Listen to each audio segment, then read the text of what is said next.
Welcome again to Decoding Anxiety, the podcast where we explore the complexities of mental health and how to navigate them. I'm your host, Barbara Eva, and today we are diving into a feeling many of us have experienced, and that is feeling alone, even when surrounded by people.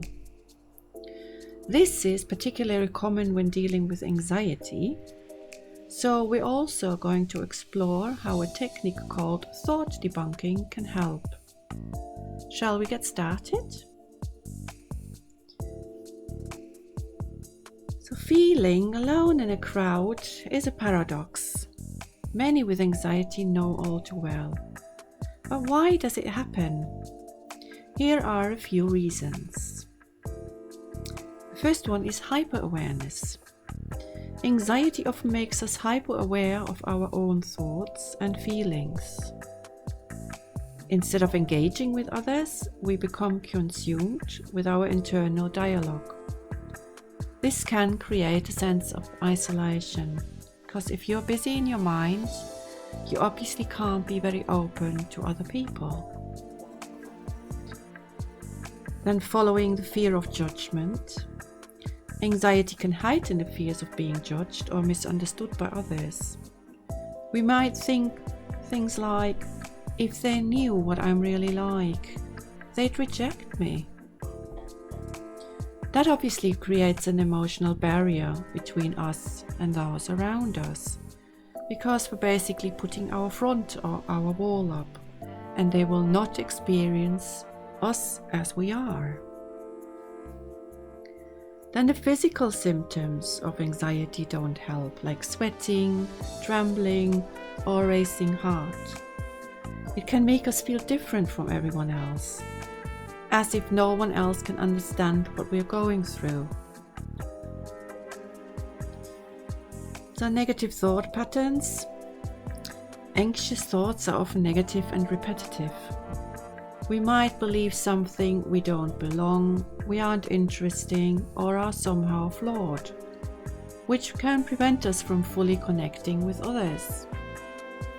We won't be ourselves because we're thinking too much about how to behave, or how to be, or how to stand, how to sit, how to act and react.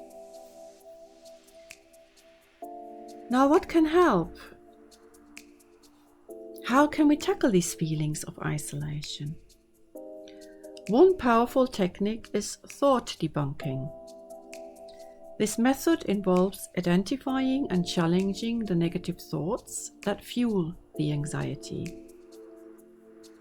Here is how it works. So first of all, you have to identify the thought. The first step is to recognize the negative thought causing the distress. For example, I don't fit in here. The next step is examine the evidence. Looking at all the facts. Is there concrete evidence to support this thought, I don't fit here? Are there times when you have felt included and connected? I'm sure there will be memories where you had a good time with being together with others and sharing whatever you were interested in. The next step is challenging the thought, I don't fit here. Ask yourself questions which challenge the negative thought. Ask yourself, is it possible that your anxiety is exaggerating the situation? And also, what helps amazingly well is if you put yourself into the shoes of a friend. So basically, what would your friend say? Or what would you say to a friend who has these thoughts? And then the last step is replace the thought. So replace the negative thought with a more balanced perspective. Instead of, I don't fit in, try, it's normal to feel nervous, but I have things in common with people I can share. And Is it not normal that I feel a bit nervous around strangers? Because I think that is a normal thing to do. We just have to be acquainted with each other until we find trust and until we feel relaxed. So here are some practical tips of thought debunking.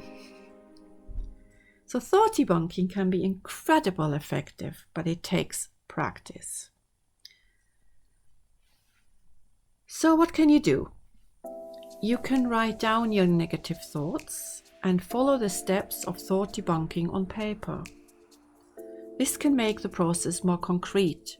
With other words, you are going to see your thoughts in black and white, which makes it easier than to do the next step to find the evidence why that thought is not always correct. The second thing is mindfulness. It always helps to be mindful. Practicing mindfulness in a quiet moment can help you become more aware of your thoughts and more adept at catching negative ones before they spiral.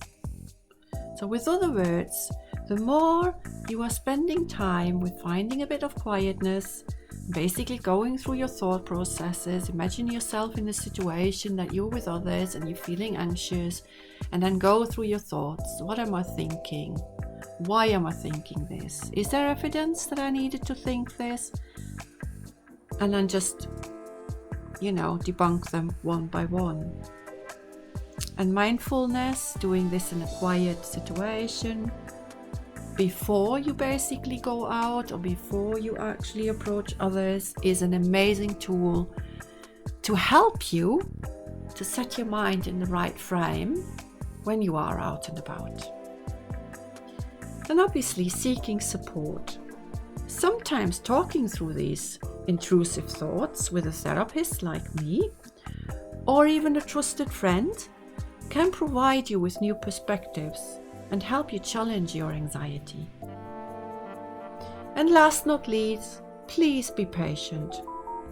Changing thought patterns takes time, and patience with yourself, and utmost celebrate small victories along the way, is amazing to get you settled and to get you used to things.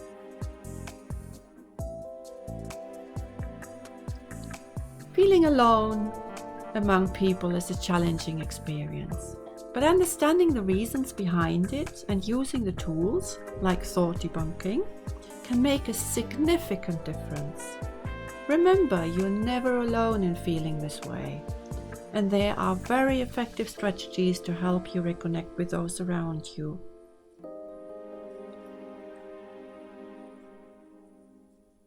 Thank you for tuning in again into Decoding Anxiety. If you found our today's episode helpful, please hit the subscribe button or the follow button and share it with others who might benefit. You've been listening to Decoding Anxiety with me, Barbara Eva. For more support, visit my website at www.analyticalhealingstudio.com. Remember, making your mind your ally takes time, and repetition is the key to success. So here we are.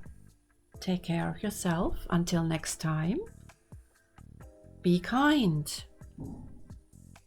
And see you on our next broadcast. Or maybe I hear you, or maybe you write to me. It would be lovely to hear from you. Okay. Warmly yours, Barbara Eva.